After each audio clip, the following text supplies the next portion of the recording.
बिस्मिल्लाहिर्रहमानिर्रहीम। बहुत अहम टॉपिक है नाजरीन हमारा क्रिमिनल लॉ के हवाले से। पाकिस्तान पीनल कोड सेक्शन 337 सजा whoever causes on the head or face of any person any hurt which does not amount to इतलाफुद्दौ is said to cause सजा। जिससे किसी को सर पर और चेहरे पर चोट लगे और उसे इतलाफुद्दौ और इतलाफु सलासियतुद्दौ ना कहा जा सके। ये बेसिकली ढाला गया है जो हमारी इस्लामिक सज़ाएँ हैं उनको पाकिस्तान पीनल कोड में ढाल कर जो है ना ये नाम रखे गए हैं उसके।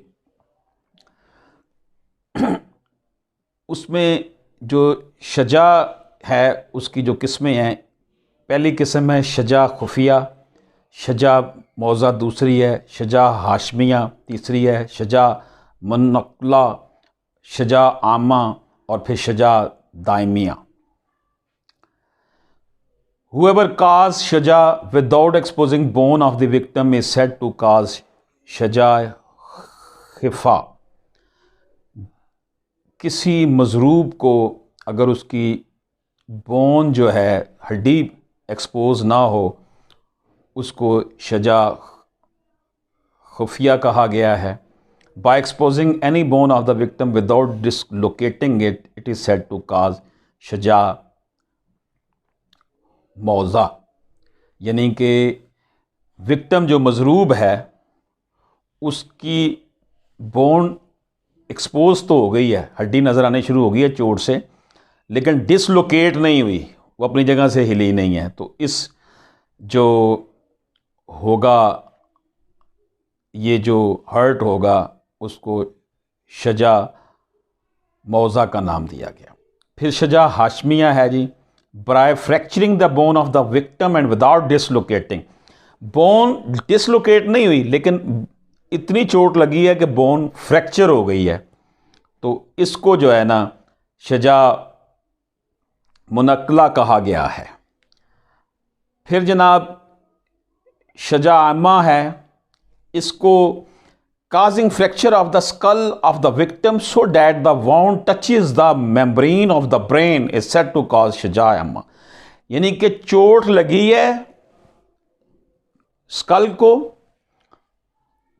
जो मजरूब है और उसकी जो ज़ख्म है उसने दिमाग की जो मेम्ब्रेन है उसको टच कर लिया है।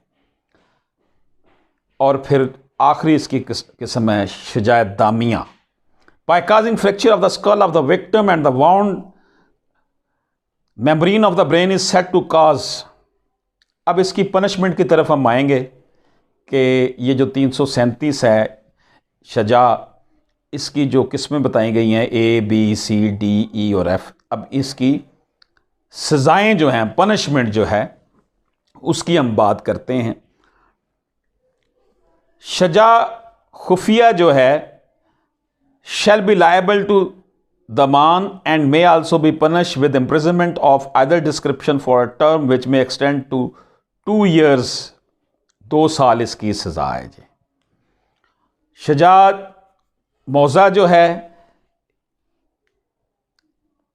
shall in consultation with the authorized medical officer be punished with qisas, and if the qisas is not executable keeping in view the principles of equality in accordance with the injunction of Islam, the convict shall be liable to arsh which shall be 5% of the diyat।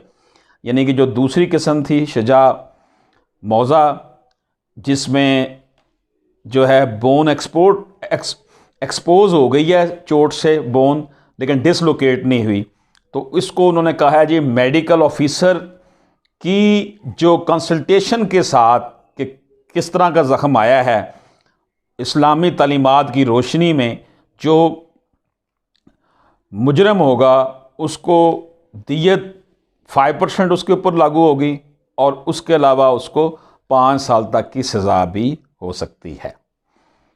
तीसरी जो किस्म हमने अभी पढ़ी थी सजा की, सजा Hashmia. To any person shall be liable to arsh which shall be 10% of the diyat। उसमें 5% थी, इसमें 10% है। इसमें जो क्या था कि विक्टिम जो है उसकी बोन फ्रैक्चर कर जाए, अगर बोन फ्रैक्चर कर जाती है मजरूब की, तो फिर उसको 10% ऑफ दियत और सज़ा जो है वो 10 साल तक। उसके बाद जी जो 337 का एक की पनिशमेंट में जो है वो हमारा चौथा जो पॉइंट है सजा मुनक्ला, उसमें कहा गया है कि शैल बी लायबल टू अर्श विच शैल बी 15% ऑफ द दियत। देखिए दियत बढ़ती जा रही है, सज़ा बढ़ती जा रही है, दियत बढ़ती जा रही है, इम्प्रिजनमेंट बढ़ती जा रही है, जैसे जैसे वो जो है वो ज़ख़म जो है वो गहरा होता चला जा रहा है। इसमें कहा गया था कि सजा मुनक्ला में कि जनाब आपका बोन जो है वो फ्रैक्चर हो जाए and thereby the bone is dislocated by causing fracture of the bone. Bone के फ्रैक्चर होने से वो डिसलोकेट हो जाए, अपनी जगह से हिल जाए, तो फिर सज़ा जो है वो देख लें वो क्या है, वो सज़ा क्या है जनाब। 15% ऑफ दियत होगा। दियत की रकम मैंने पहले भी अर्ज़ किया था, मुख्तलिफ यूट्यूब के हर साल गवर्नमेंट जो है उसका अनाउंसमेंट करती है, और इसमें जनाब 15% दियत है और 10 साल तक कैद है। पांचवा जो हमारा पॉइंट था वो था सजा आमा में। सजा आमा में शैल बी लायबल टू अर्श विच शैल बी 1/3 ऑफ द दियत। अब दियत देखें बढ़ गई यहाँ पर, पहले दियत जो थी 5%, फिर 10%, फिर 15%, अब यहाँ पे 1/3 आ गई है, और साथ सज़ा जो है वो 10 साल रखी गई है। ये जो चीज़ है ये हमें नज़र आ रहा है कि जनाब क्या था, causing fracture of the skull, खोपड़ी जो है उसमें फ्रैक्चर हो गया है, और जो वाउंड्स हैं, ज़ख़म, वो टच कर रहा है आपके दिमाग की मेम्ब्रेन को। इसकी सज़ा मैंने आपको बता दी है। ये बड़ी अहम दफ़ात हैं, जिनमें से ये 337 और 337A का जिक्र मैं आपकी खिदमत में पेश कर रहा हूँ इस वीडियो में। सजा दामिया, सजा दामिया by causing fracture of the skull of the victim and the wound ruptures the membrane of the brain is said to cause shaja damag, shaja damag। अब देखें इसमें क्या हुआ है जी, इसकी सजा जो थी shall be liable to अर्श which shall be 1/2 of दियत। अब हाफ दियत इसमें आ गई है, और सजा जो है वो 14 साल इसमें रखी गई है। तो ये नाज़रीन इकराम मैंने आपकी खिदमत में 337 PPC और 337A PPC बताया है, जिसमें जो सज़ाएँ हैं और जो हर्ट हुआ है उनकी किस्में जो हैं वो इस्लामिक इंजंक्शन के हवाले से पाकिस्तान पीनल कोड में जो बयान की गई हैं। नाज़रीन इकराम आपसे फिर गुजारिश है कि अगर आपने अभी तक हमारा यूट्यूब चैनल सब्सक्राइब नहीं किया तो आप उसे सब्सक्राइब कर लें। अच्छा, अब ये सज़ाओं की बात हुई है, इसमें यहाँ पर मेडिकल रिपोर्ट बहुत अहम होती है। अगर मेडिकल नहीं करवाएंगे तो इसका सीधा सीधा फ़ायदा जो है ना वो मुल्ज़म को मिल जाता है। मुल्ज़म का सफ़र जो है ना वहीं पे रुक जाता है, वो फिर मुजरम नहीं बन पाता। इसलिए मेडिकल करवाना ऑथोराइज मेडिकल ऑफिसर से वो बहुत ज़रूरी होता है। मुझे दीजिए इजाज़त। अल्लाह हाफ़िज़।